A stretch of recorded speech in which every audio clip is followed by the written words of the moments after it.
of what's happened this last weekend in London regarding the bombings, well, the attempted bombings, two in the west end of London, one in Glasgow airport, it made me remember what happened on July the 7th, 2005, and I thought I'd just share a couple of the memories I had of that day. I was in Edinburgh at the time. I was visiting my mother, and I was due to be travelling down to London on that very day, the 7th of July 2005, on the 4 o'clock train, because the following day I was taking my son to see a Queen concert, obviously without Freddie Mercury, but that was going to be in Hyde Park. So anyway, first thing I knew was about 9 o'clock, 9:30 in the morning, news flash, bombs were going off. And at first, you never know what's going on. There's stories of it happening here, there, everywhere. I mean, in the first hour it sounded as if there was bombs going off in about 5 or 6 different stations, plus the bus had exploded as well. So my first reaction was I got straight on the phone and tried to call my ex to find out if her and my son were okay. Now, I don't know if you've ever had to call anyone, and I hope you never ever have to call anyone in one of these types of situations, but what does happen is the mobile networks all clog up because everyone is trying to call the same area at the same time. So I tried her landline number at home and got through, luckily. She hadn't left to take him to school yet, or for whatever reason, so everything was fine. So that was a weight off my shoulders. The next thing I did was call round friends that I knew lived in or worked in certain areas who might have been using, and eventually during the course of the day I managed to hear back from everyone, so that was fine. Now my next concern was how was I going to get down to London, because I'd heard that they were cutting off everything, all the transport. So I kept phoning up, they said just turn up, trains will be leaving, we don't know if they're going into London, how far it will get, but I thought, well, I have to get there tonight. Somehow or another I had to get to London. So 4 o'clock, got on the train, everyone was asking questions, no one had any answers. The train was, normally it would take about 4¼ hours to get from Edinburgh to London. 4¼ hours later we were still in Newcastle, which is normally about an hour and a half out of Edinburgh. We kept stopping, having to change trains, and it was getting later and later and later. Now we eventually we were getting towards a place called Peterborough, which is about 150 miles outside of London. With about another half an hour on the train, and we were about 20 minutes outside of that station. We got an announcement saying that there was one more train leaving to go to London, but it wasn't going to wait. It was only going to hang around for another 10 minutes, and if that train hadn't got there, it was just going to go.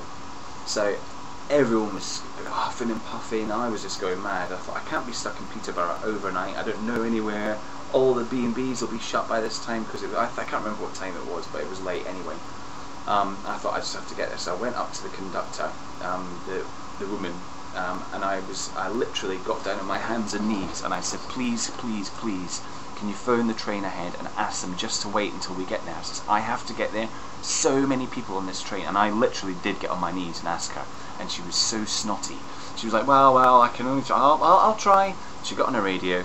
This is exactly how she did. She went, hello, yes, we've got some customers here, want to know if the train can wait. No, I didn't think so. No, okay.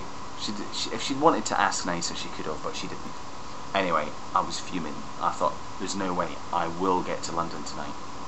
So I came up with an idea. I phoned a local cab company in Peterborough. We're about 10 minutes out of there now. Phoned them up. Do you have any people carriers? How many people can you fit in one of your people carriers? 8 was the reply. So I said, right, how much is it going to cost to London? £110. I said, right, can I order one please, waiting at Peterborough? They said, sure, we'll send one. So then I just walked down the train and I just said to everyone, I said, look, I've ordered a people carrier. Anyone who wants to get on it, there's 7 places left. It's going to cost us £110. So if we all chip in £15 each, that works out 120, and we can give the guy a bit of a tip as well. So everyone was like, well, anyway, as you can imagine, spaces were filled like that. And I think a few other people got the idea as well and tried phoning up in advance. So anyway, our people carrier was there. I organised everyone. We got on the coach, on the minibus. So anyway, what ensued was one of the best journeys I've ever had. It took us about another 2 hours because people wanted to be dropped off here and dropped off there before we got there. but I made some of the most amazing friends on that journey that night.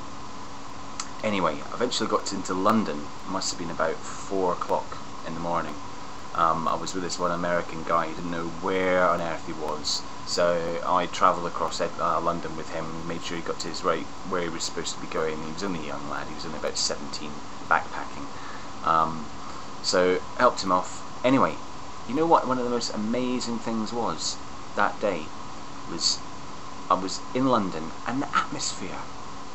You would never imagine in a million years that those horrific atrocities had happened that day and all those people had died, because everyone was just so full of love for each other. People were just, everyone you walk past, I mean, and 4 o'clock in the morning, London's always still really busy anyway. It was a Thursday night, so it's quite nice, but tonight it had something extra about it, an extra sparkle, and everyone was just walking past each other and saying, "Hey, how are you doing?" and stuff like that, and there was such a feeling of unity and camaraderie and defiance. I've never known anything like it in my life, that feeling, and everyone just was so friendly with each other. And to think that these people were trying to, well, they were using terrorism, which is to put terror into people. London, over the years, I don't know the figures on this, but has to be one of the most bombed cities in the Western world, including the Second World War, where, again, don't quote me on this, but I think it was about 2 million people were made homeless. They had to sleep in the underground system during the Blitz, and then during the 70s and the 80s and the early 90s we had the IRA bombing campaign, which didn't just affect London, other parts of Britain as well, but I mean, I've mainly generally lived in London most of my life, so. And then we had Stuart Copeland, who went around bombing random places. That was early in this century, but I think it was in about 2000, I'm not sure. 1 week he bombed Brixton, which was an Afro-Caribbean community. The next week he bombed Bangladeshi community, and then the following week he bombed the gay community in Soho in London. And it was every Saturday, and people on Saturday, people just, it's like, where is it going to happen next? They caught him. He was one guy working by himself. And then obviously we've had the Al-Qaeda terrorism. So London's had its fair share, and what I was going to say was, people are trying to put terror into London. It ain't ever going to happen, because everyone's back to normal the same day, the next day, back on the tubes, back on the buses. I always did. There's no point in being scared of something that might or might not happen. And it just made me proud to be a Londoner, basically, because the spirit there, everyone's so defiant, and I think it's to me it's one of the best places in the world to live. So they can do what they like, but they'll never get us down.